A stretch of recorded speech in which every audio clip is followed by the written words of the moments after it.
بسم الله الرحمن الرحيم. السلام عليكم ورحمة الله وبركاته. طلبة خمسة ابتدائي، يا رب تكونوا بخير. فيديو اليوم إن شاء الله هنحل فيه كل حاجة: تقييمات والواجب المنزلي، وكمان هنحل الأداء الصفي. كل ده في فيديو واحد. قبل البدء في الفيديو لا تنسوا الاشتراك في القناة والإعجاب، وننتظر تعليقاتكم. أولا، ورقة عمل. اختر الإجابة الصحيحة. يحدث تغير كيميائي عندما تقوم بنقط الأوراق.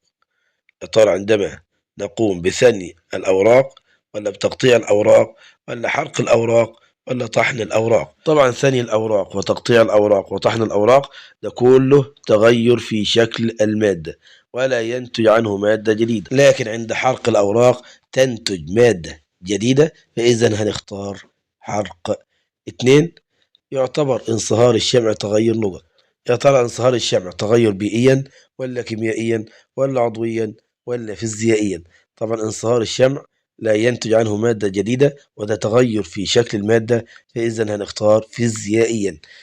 يعتبر نقط من التغيرات الفيزيائية: صناعة الخبز طبعا ينتج عنها فقاعات، فهي تغير كيميائي. صدأ الحديد ينتج من تفاعل الحديد مع الأكسجين، وبالتالي تتكون قشرة حمراء، وهي مادة جديدة، بالتالي هو تغير كيميائي. حرق الخشب أيضا ينتج عنه مادة جديدة، فإذا يعتبر تكسير الصخور من التغيرات الفيزيائية. كتلة المخلوط قبل الخلط نقط كتلة المخلوط بعد الخلط. يا ترى أكبر من، ولا تساوي، ولا أصغر من، ولا ضعف؟ طبعا اللي بيختلف عند خلط المواد هو الحجم، لكن الكتلة تبقى ثابتة. فإذا كتلة المخلوط قبل الخلط تساوي كتلة المخلوط بعد الخلط. ما هو الترتيب الصحيح لخطوات تحلية المياه؟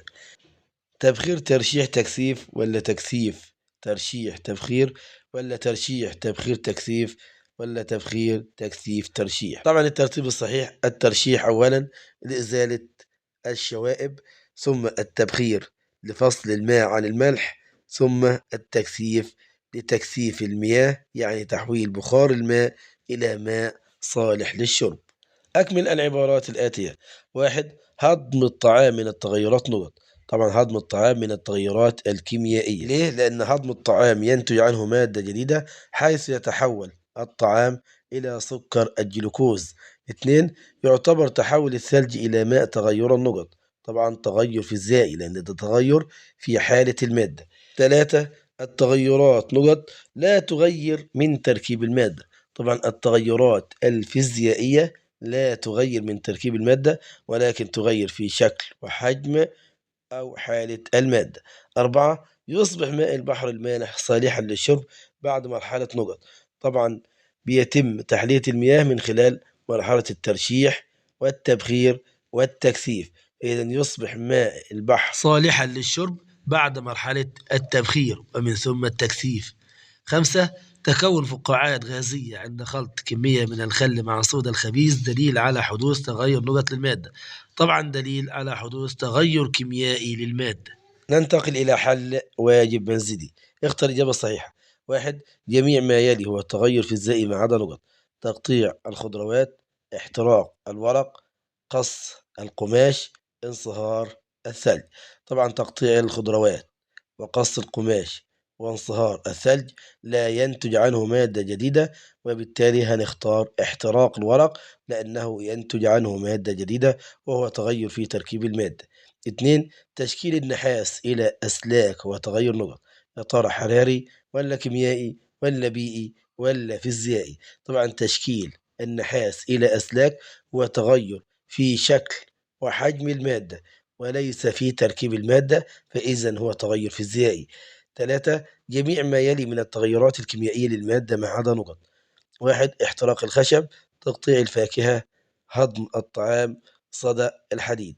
طبعا احتراق الخشب وهضم الطعام وصدأ الحديد تغيرات كيميائية، لأنها تغيرات تحدث في تركيب المادة وينتج عنها مادة جديدة، وبالتالي هنختار تقطيع الفاكهة. أربعة، كتلة مخلوط من المواد الصلبة قبل الخلط نقط كتلته بعد الخلط. يا ترى أكبر من، ولا يساوي، ولا نصف، ولا ضعف؟ طبعا كتلة مخلوط من المواد الصلبة قبل الخلط تساوي كتلته بعد الخلط. ضع علامة صح أو علامة خطأ. يعتبر طحن السكر من التغيرات الفيزيائية. طبعا الإجابة الصحيحة، لأنه تغير في شكل المادة. اثنين، تغير حالة المادة من صلب إلى سائل هو تغير كيميائي. طبعا الإجابة خاطئة، لأن التغيرات الفيزيائية هي تغيرات في شكل أو حجم أو حالة المادة. التغير الفيزيائي هو تغير في شكل المادة فقط، طبعا خطأ، لأن التغير الفيزيائي تغير في شكل أو حجم أو حالة المادة. تكون الصدى على مسمار الحديد دليل على التغير الكيميائي، طبعا الإجابة الصحيحة، وذلك لتكون طبقة رقيقة أو قشرة رقيقة من أكسيد الحديد.